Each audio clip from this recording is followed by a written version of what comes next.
Special.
Bom, 8 horas 14 minutos em Campos, de volta com Folha no Ar, ao vivo aqui pela Folha FM, ao vivo em 98,3, né? Ao vivo também no Face, YouTube, Instagram. Daqui a pouco esse programa em podcast, logo mais reprise na Plena TV. Um oferecimento de Proteus, Unimed Campos, Laboratório Plínio Bacelar e com o apoio de Radimed. São 8h14, tempo bom em Campos, 22 graus agora, para hoje 33 graus de máxima. Neste programa de hoje, com Edmundo Siqueira na bancada, estamos conversando com Danilo Tomás, jornalista e cientista político.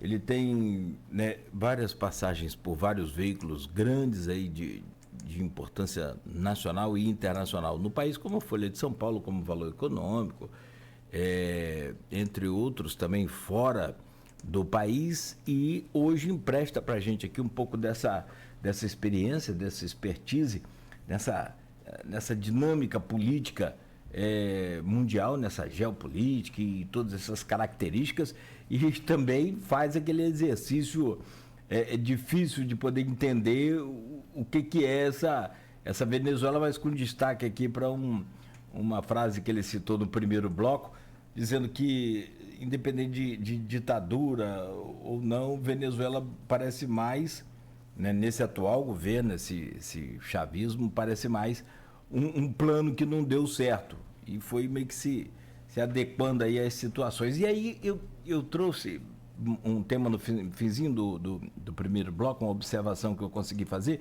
é que o Danilo destacou aqui o seguinte: está se falando muito da esquerda, mas a direita não é essa maravilha toda que foi pintada, não. E aí trouxe essa habilidade de comunicação, essa coisa de dialogar com suas bolhas e trazendo mais gente cada vez mais para sua bolha. A gente conhece bem essa coisa aqui no país. E eu queria, então, meu caro Danilo, que você fizesse assim uma análise do que é mais essa direita venezuelana perante essa esquerda. E é possível, com o olhar do povo venezuelano, bem que muita gente saiu, mas aí tem essa coisa da crise, da fome e tal, o povo venezuelano olha para a televisão e vê de um lado o Chaves, do outro vê o Edmundo, que não é o Siqueira, é o Gonzalez. Aí olha assim e fala: rapaz, ruim comigo, pior semigo. Seria assim, pode-se dizer uma coisa assim? O povo venezuelano olha para o Chaves e fala: tá ruim com ele, mas vai ser pior sem ele. Chega a esse ponto, cara? Olha, eu imagino, eu acho que tem duas coisas. Eu acho que tem um setor venezuelano que pensa assim, que, né, ruim com ele, pior sem ele, porque afinal tem ali alguma política social, etc., do governo Maduro, mas tem também uma realidade que tem uma base popular, social real. E eu acho que em relação à direita se tem a mesma interpretação. Teve muita gente que virou à direita, que não faz um discurso também totalmente, muito de direita, é um discurso assim, discurso à direita, mais moderado. Mas a gente não pode se prender ao discurso de ninguém. Se você se prender ao discurso do Maduro, você vai falar que, não, uma república socialista, bolivariana, anti-imperialista, sendo que a Chevron está lá explorando petróleo. E a mesma coisa em relação à direita. Teve muita gente que virou à direita, que a direita também está com esse discurso mais moderado, como tem gente que tem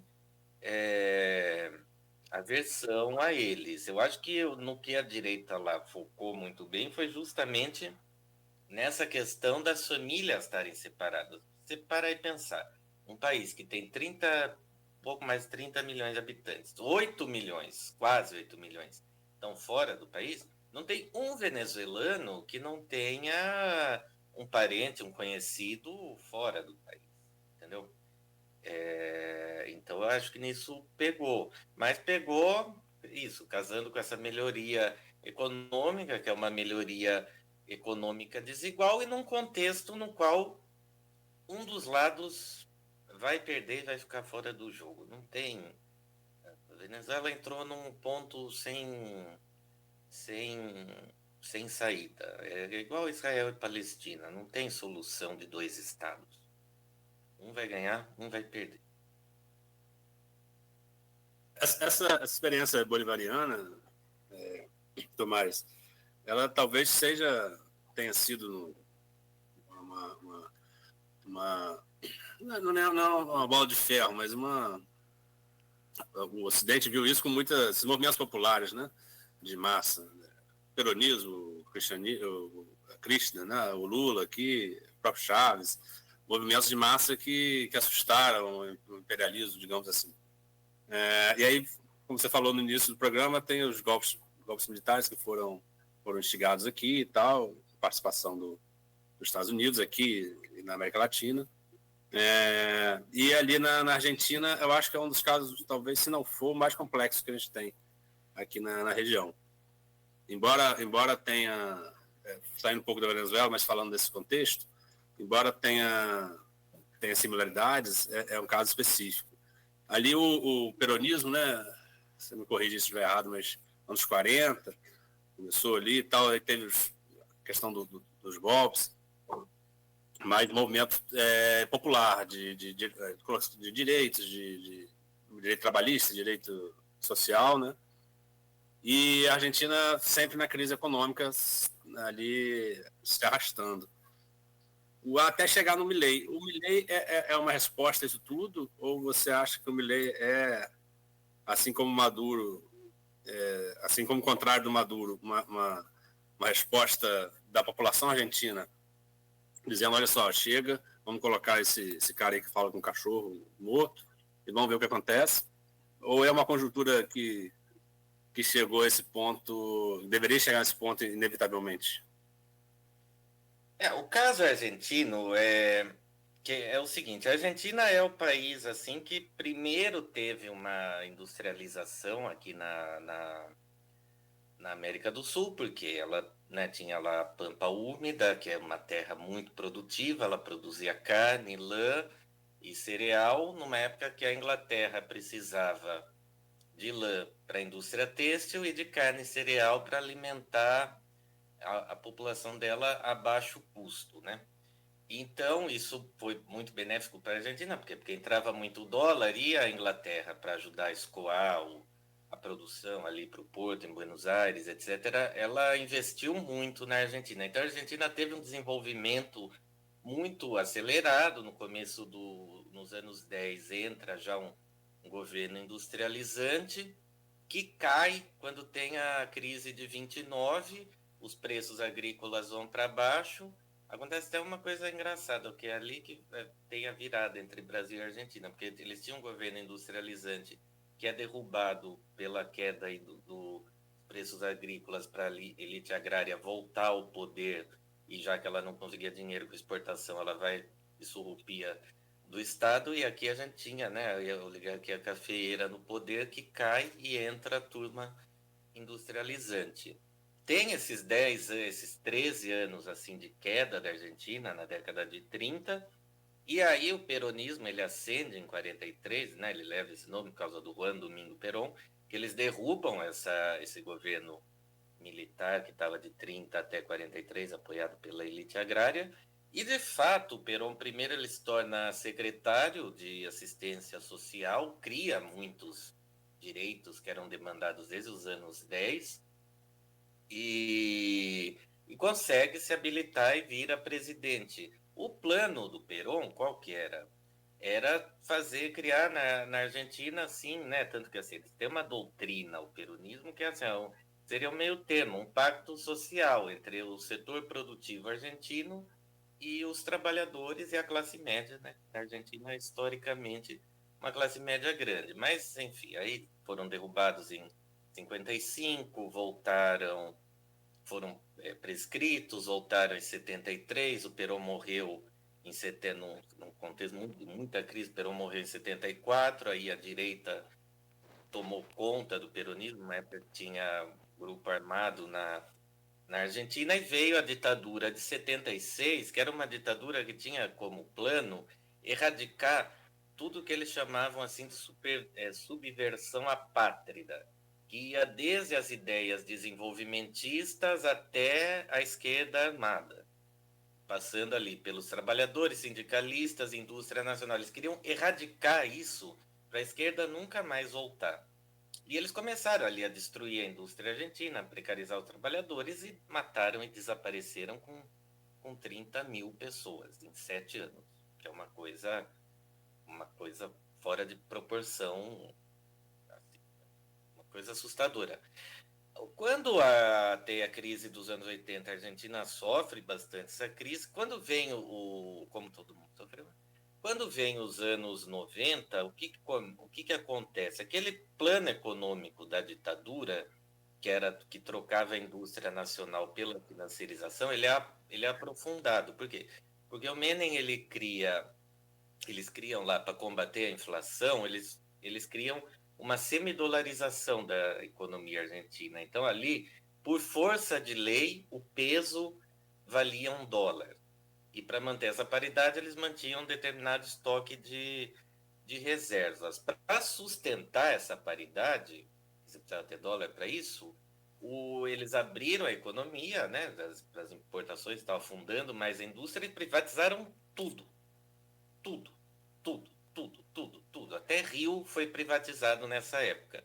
Isso precarizou muito a economia argentina, começou até a crise externa, até que em 2001 eles estavam sem dólar. Para manter isso, o governo faz ali, você podia ter poupança em dólar no banco, né, gente, naquela época. O governo retém aquela poupança, tira o dinheiro de circulação, o negócio explode, e aí entram, né, volta os peronistas, com o Eduardo Duhalde, o Néstor Kirchner e a Cristina, que tentam reindustrializar a Argentina, mas não conseguem de todo, entendeu? Industrializar, porque o estrago tinha sido muito grande, mas ainda assim fizeram muita coisa. Tanto que a Argentina, ninguém fala, a Argentina cresceu o dobro do Brasil naquela época. O Brasil cresceu 4%, a Argentina crescia 8%. Estatizaram os Correios, a Aerolíneas, a YPF, que é a estatal de petróleo deles e tal. Só que o que aconteceu?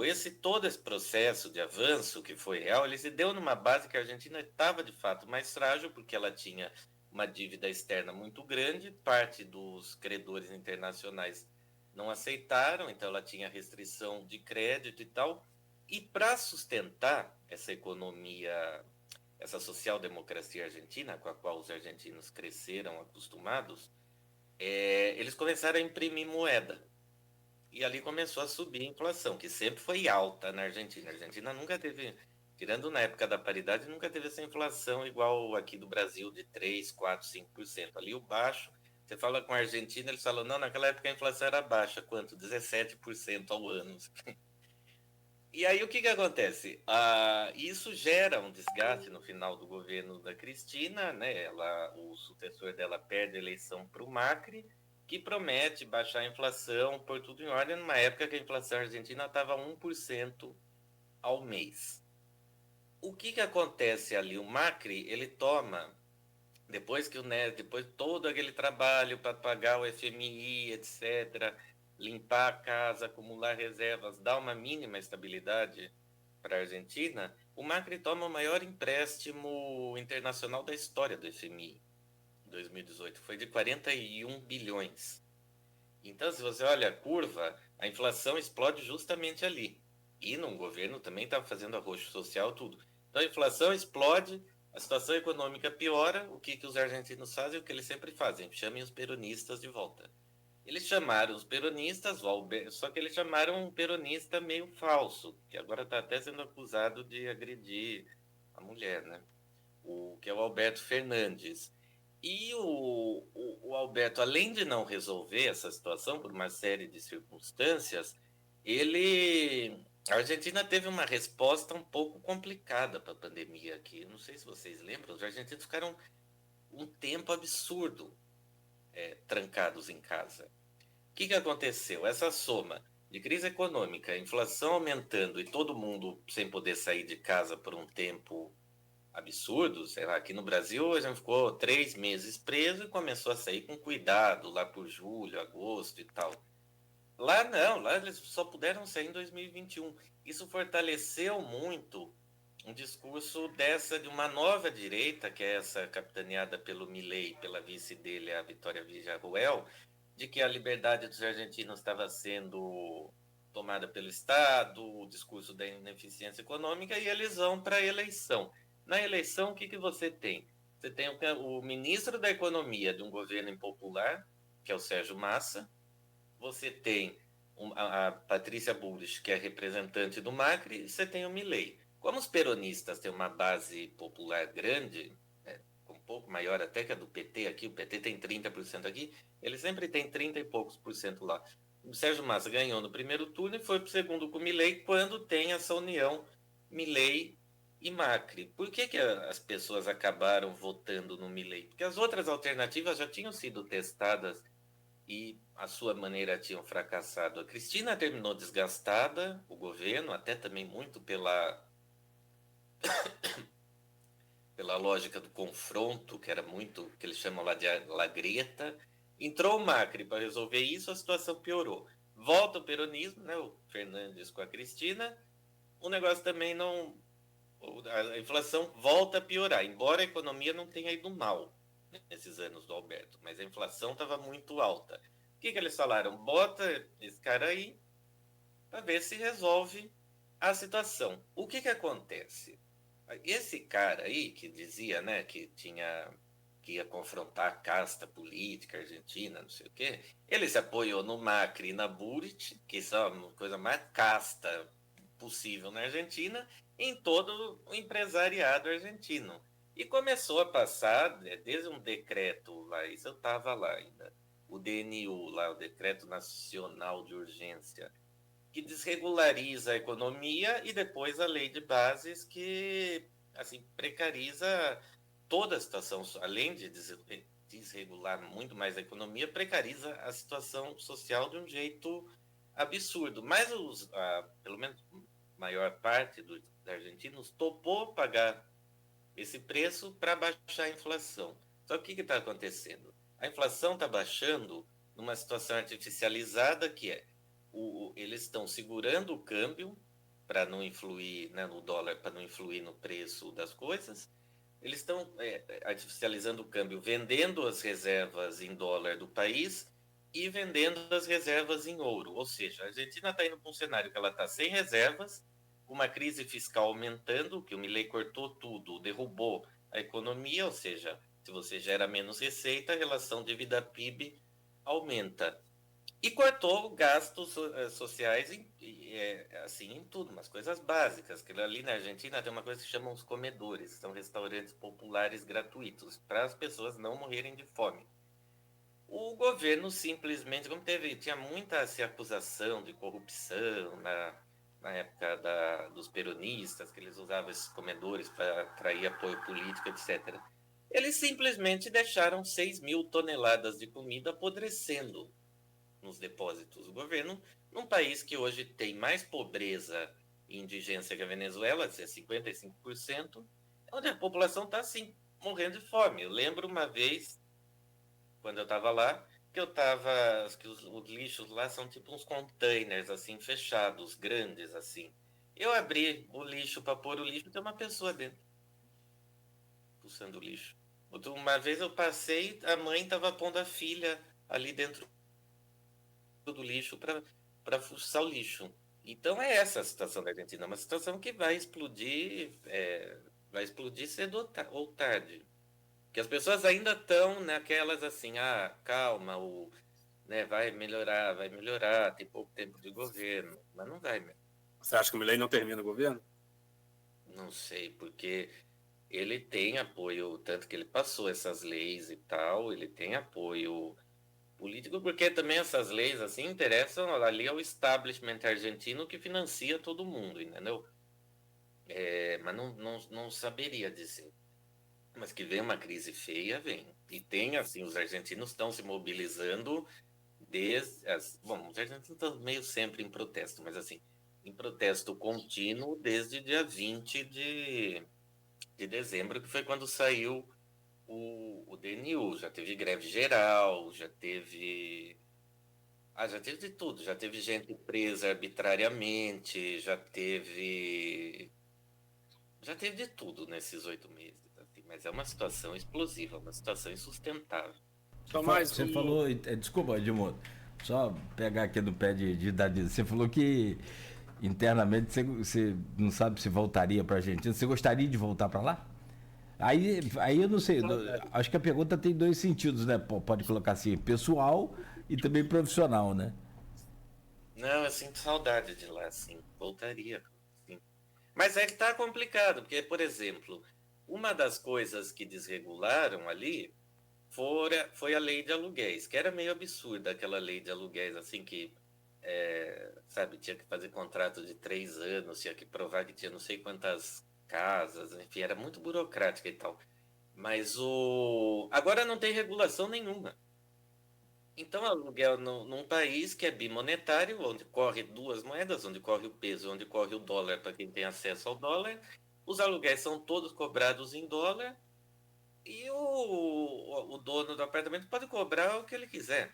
Eu dei sorte lá, porque como eu já tinha amigos lá, etc., eu aluguei de uma pessoa conhecida, de um amigo meu, uma pessoa honesta que me cobrou também um preço justo e tal, mas eu voltei antes das coisas começarem a explodir, que hoje, assim, todo mês aumenta luz, todo mês aumenta gás, todo mês aumenta ônibus, eu não sei como, sinceramente, eu já me perguntava isso lá. Hoje, vendo de fora, eu não sei como as pessoas vivem, mas eu voltaria. Mas a Argentina fez um movimento ali de julgamento dos seus militares, né, golpistas. Aliás, tem uma série sobre isso muito boa e tal. 1985, salvo engano, é o nome da o filme, série. né? Mas isso, na sua visão, isso impediu que a Argentina ali tenha essa ameaça, assim como o Brasil e a Venezuela, uma ameaça militar? Você acha que o militar na Argentina não tem esse papel político? Ou você acha que isso é uma característica nossa e que não tem jeito de fugir? Nossa, que eu digo América Latina, né? O que aconteceu...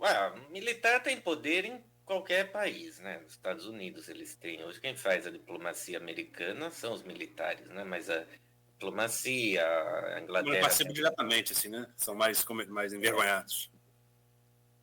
No caso dos Estados Unidos, não sei, mas assim, enfim. Mas tem essa tradição.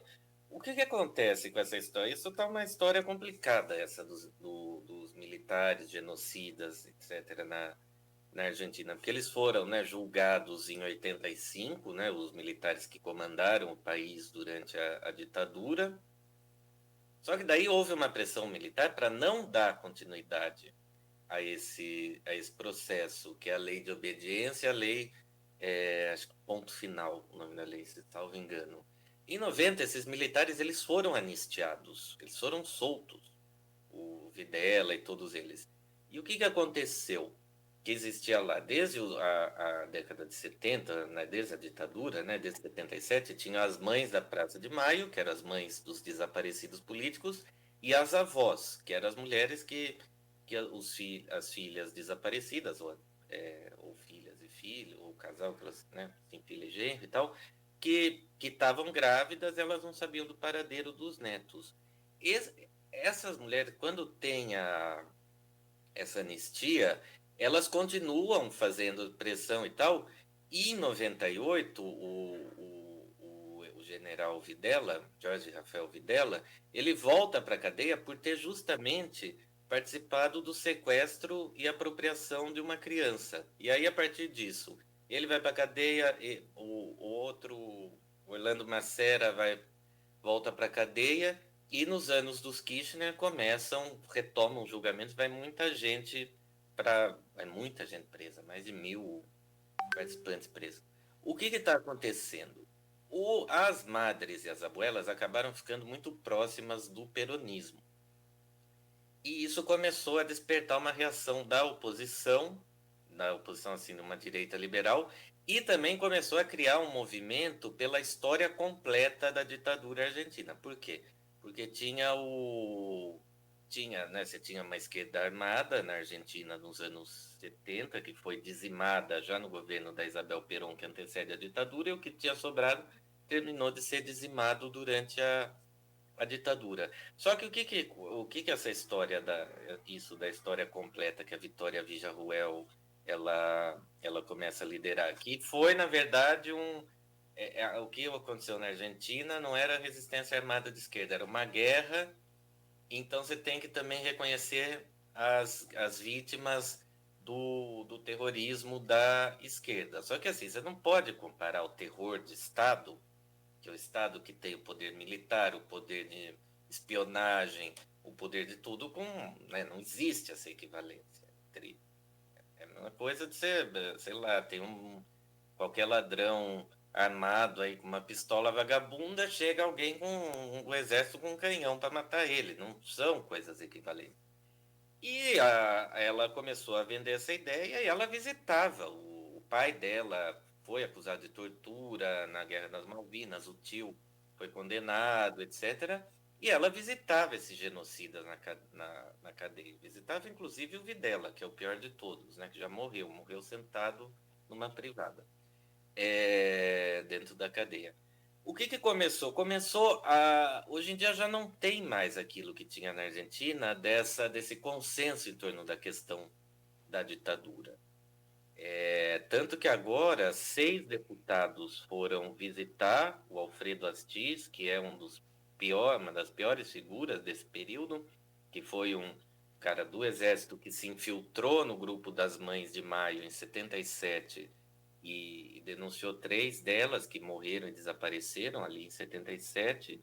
Agora eles tá essa polêmica, estão cortando verba que auxiliava nas buscas de desaparecidos e principalmente dos netos que ainda estão para ser encontrados. Então é uma situação que mudou. E assim, a Villarruel, ela tem ligação, que é a vice do Milei, que também é uma política habilidosa, ela é inteligente, ela fez bem o trabalho, embora eu rechace o conteúdo do trabalho político dela, a gente tem que reconhecer quando a pessoa faz direito o trabalho dela, e ela fez. E ela tem muita ligação com os militares, então eu não sei, assim, numa eventualidade assim, sabe, que o Milei, ele já passou o que o establishment argentino queria que passasse, ou seja, o louco que eles colocaram lá, o cachorro louco que eles colocaram lá, cumpriu sua função. Se a situação começar a fugir da ordem, virar caótica, vai precisar de alguém para pôr ordem. Por acaso tem uma vice ligada aos militares, né? E que é ligada ao Macri também. É uma situação bem complicada, bem complicada. Complexo. São 8h42, Tomás, mas eu não podia deixar você embora sem falar uma coisa que eu sei que você conhece muito e tem uma posição muito parecida com a minha, inclusive, mas eu queria ouvir você um pouco.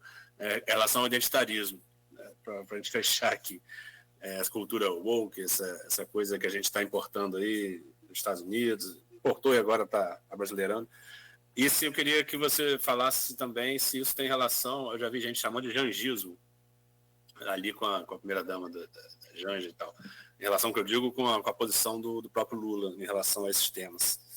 Ou você acha que isso é uma característica que o Brasil já vem arrastando? E se isso é realmente um dos motivos do fim de uma esquerda que pense, não é luta de classe, né, mas que pense as dificuldades que uma população passa em relação... Sociais, materiais, econômicos. Mas exatamente. A esquerda esvaziou muito esse discurso econômico, social, do desenvolvimento, geração de emprego, direito universal, tanto que até que eu vi a entrevista do Datena no G1, eu falei, gente, mas o Datena está falando muita coisa que a esquerda devia estar falando.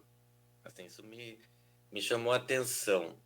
E o identitarismo, né, uma coisa que começou... Aliás, só te interrompendo, achei a Natuzaneri ali meio um pouco tanto quanto agressiva. Né? Gostei também, não.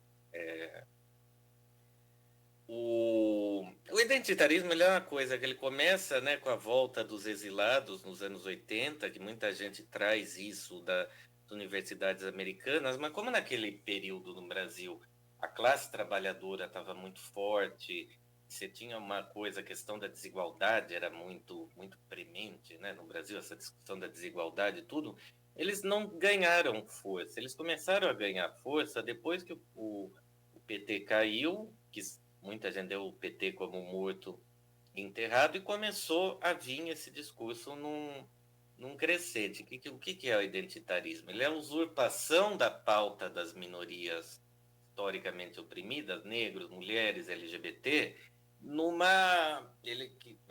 essa agenda deles, a luta deles, que era por direitos civis, por questões materiais, por questões concretas, ela é usurpada, transformada numa guerra moral e cultural.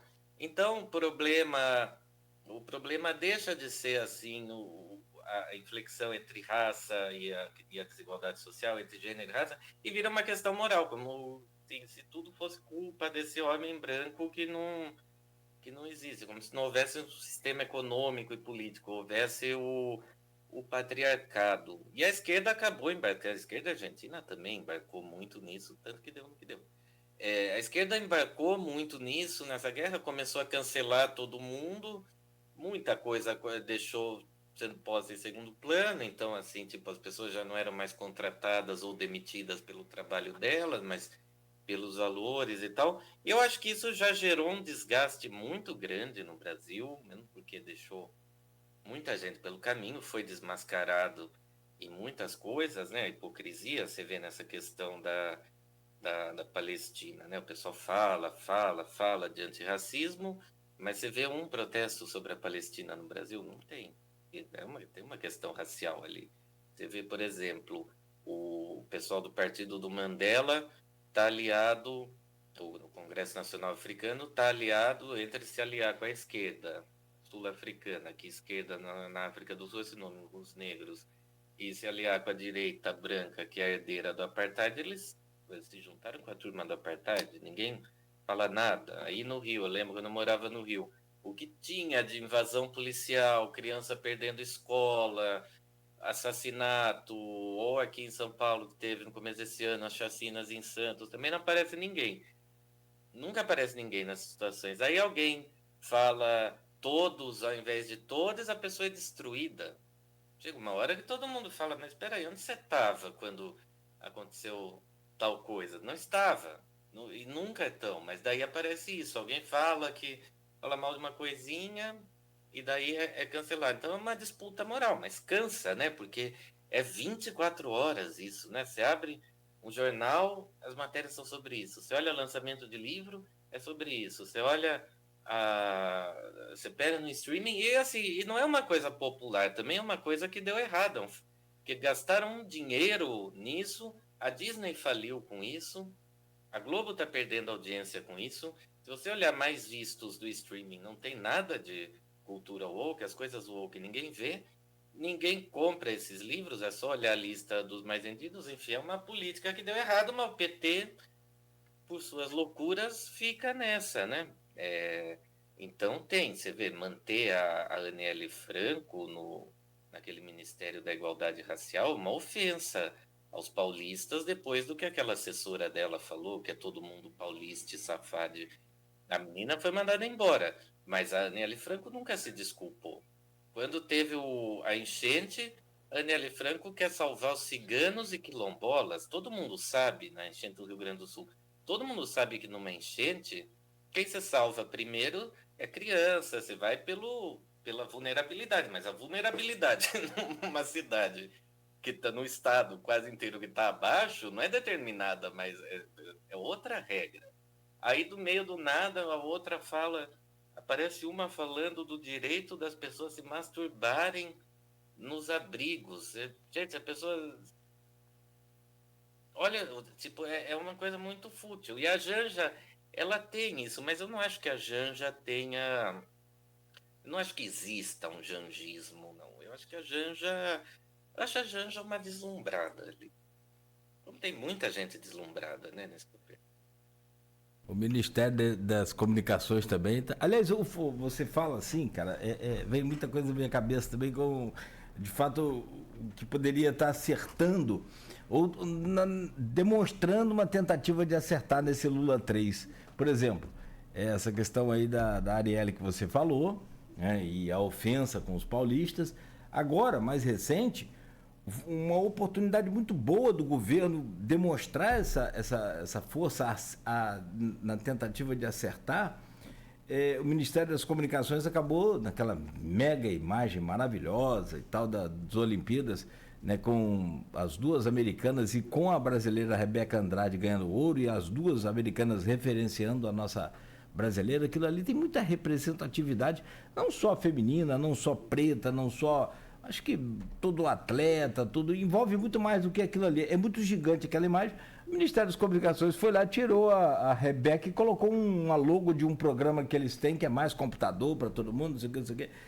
Não era uma oportunidade de dar uma geral aí? E, aliás, esse ministro do Ministério das Comunicações, que já tem outras pendengas também, suspeitas de fraude, de envolvimento em outros momentos da carreira dele. Não era hora de dar uma geral e mostrar, ó, estamos... E até agora ninguém foi demitido, né? Daquilo ali ninguém foi. A pataquada que fizeram. Daquilo ali ninguém foi. Então tem muito erro grave, sério, e que, na minha opinião, assim, que são oportunidades bacanas de se mostrar a tentativa de querer acertar e não está se fazendo, né? É um governo muito sem direção, né? Não tem qual é a política do governo? Não tem. O governo vai meio assim numa gestão do dia a dia e fica nessa coisa da responsabilidade fiscal, só que é uma responsabilidade fiscal que só vai para cima ou de setor médio ou de setor pobre no Brasil. Que essa reforma tributária fala, não, mas vai ter o cashback para os mais pobres. Sim, em 2027, o cashback, você acha que vai fazer alguma grande diferença? Tipo, um governo do PT, um governo de esquerda, um partido que tem muito trabalhador na base dele, ano que vem talvez o salário mínimo vá para 1.600, mas duvido muito. O que a gente teve assim, em 2 anos foi R$180 de aumento do salário mínimo, é muito pouco, e fica assim o governo comemorando umas vitórias que não dão conta da situação brasileira. Tipo, criar emprego, mas manter essa informalidade não adianta. Falar, mas a renda nunca foi tão alta. Aí você vai olhar, assim, tem R$1.800 a renda média. Assim. São uns números muito absurdos. O Brasil tem o terceiro menor salário mínimo da América Latina. Ele perde para a Venezuela, que passou por um bloqueio econômico, e perde para a Argentina, que é um país com restrição externa, então a moeda é muito desvalorizada. Como é que pode? Se fosse futebol, a gente estaria numa seleção perdendo para time de segunda divisão. Mas é isso mesmo. Pelo menos mesmo, né? Cara, muito bom poder te receber aqui. Pena que o tempo passou rápido. Mas esse programa, assim, não sei Edmundo, mas Edmundo que vai para São Francisco daqui a pouco, vai estar disponível aí podcast ou até mesmo nas redes para a gente rever, ouvir novamente esse programa. Muito legal, cara, muito legal, Danilo. Obrigado, eu que agradeço. Muito bom poder contar contigo aqui. Espero que você também tenha gostado. Porque aí fica um pouco daquele negócio, de poder te incomodar de novo aí daqui a pouco, cara. Porque assunto, porque pauta é o que não falta, né, cara? Pelo amor de Deus. Obrigado, foi um prazer. Forte abraço para você. Deixa eu trazer Edmundo aqui para fechar com você também e a gente fechar o programa de hoje. Na certeza de amanhã, se Deus quiser, estamos de volta aqui com o Folha no Ar. Ô Edmundo, obrigado, bom dia para você e mais uma vez, valeu. Obrigado Nogueira, obrigado Beto aí, obrigado Danilo, nosso convidado de hoje, e obrigado a quem nos acompanhou, quem nos ouviu até aqui. O Danilo tem uma visão, como eu falei no início, muito bacana, desapaixonada, né? E muitas vezes contra majoritária. Você vê que ele evita de falar que a Venezuela é uma ditadura, não é por questão de ideologia, é porque é questão de você olhar aquela realidade da complexidade que ela tem, né? Dos contextos históricos que ela traz. Então, assim, não é muito fácil você chegar, aquilo é uma ditadura, aquilo é uma democracia. A zona cinzenta muitas vezes está com a verdade. E a gente precisa ouvir e tentar entender essa zona cinzenta de tudo que a gente está falando. Se a gente quer criar um mundo binário, né, como o mundo tem estado, a gente vai enfraquecer todos os nossos sistemas políticos que se colocarem. Ele acaba na Venezuela. Acaba na Venezuela. Seja democracia, seja qualquer outro modelo, esse pensamento vai fazer ruir. Então, ouvir alguém que tem essa visão é sempre muito bom. E, embora fizemos ele acordar cedo aí, hoje a gente pode, depois, perturbar ele novamente para poder conversar, porque assunto, como o Nogueira falou, não vai faltar. Obrigado a todos. Vocês. Valeu. Gustavo Landim está botando aqui uma verdadeira aula. E é de fato, sim, valeu. Acho que a gente fica com esse compromisso aí de ouvir de novo esse programa e depois, numa outra oportunidade, o Danilo. Danilo, valeu então. Forte abraço para você mais uma vez. Muito obrigado. A vocês. Até mais. Danilo, eu queria te perguntar, estou esquecendo. Onde é que te acha hoje aí para te acompanhar, para ler, para... Boa. Aliás, indico o Twitter, né? Danilo, muito bom. Pode me achar no Twitter, que eu compartilho tudo lá e tem os links. Meu Twitter é Danilo_Tomaz. Tomaz é THOMAZ 03. Danilo, já estou colocando aqui, Danilo _ só para... Tomaz, THOMAZ 03. Recomendo, muito bom o Twitter. Rapaz, 03 ficou bem coisa aqui para mim agora na minha cabeça. 03, 01. Não é por isso. 03 é o dia do meu aniversário. Tô brincando, rapaz. Tô brincando. Que isso? Só para alegrar um pouco. Tudo polemiza hoje em dia, que uma vez eu colocava 88 em homenagem à Constituição Brasileira. Eu pus Danilo Tomás 88. Aí começaram a falar que 88 era um número nazista, que eu era disfarçado, que era no lugar de não sei o que eu era nazista. Eu falei, melhor trocar. Daí eu troquei para... Assim, até hoje eu não sei o que é essa simbologia do 88. Para mim era a Constituição, mas... mas aí eu pus Danilo Tomás 03. Danilo _ Tomás 03. Aí veio o mala que agora perturbar você com 03, 01. Aí agora... Não tem jeito. Cara, não, na boa. Deixa o 03 que tá legal. Tá bom, irmão. Valeu. Vou te agradecer lá no Twitter também. Acho que a gente agradece aqui. Apesar de não ser muito significante, mas pelo menos a gente faz de coração. Obrigado, Danilo, mais uma vez. Obrigado a vocês. Valeu. E amanhã, 7 horas da manhã, de volta com o Folha no Ar. Amanhã vamos conversar com a Rosana Rodrigues. Assunto também com muita polêmica aqui. Tem pra gente falar sobre a UENF, vários temas, né? Sobre essa denúncia de assédio e tantos outros temas mais.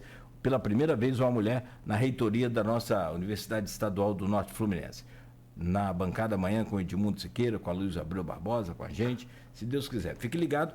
Fique na Folha FM, a gente volta no oferecimento de Proteus, Unimed Campos, Laboratório Plínio Bacelar, Vacina Plínio Bacelar e o apoio de Radimed.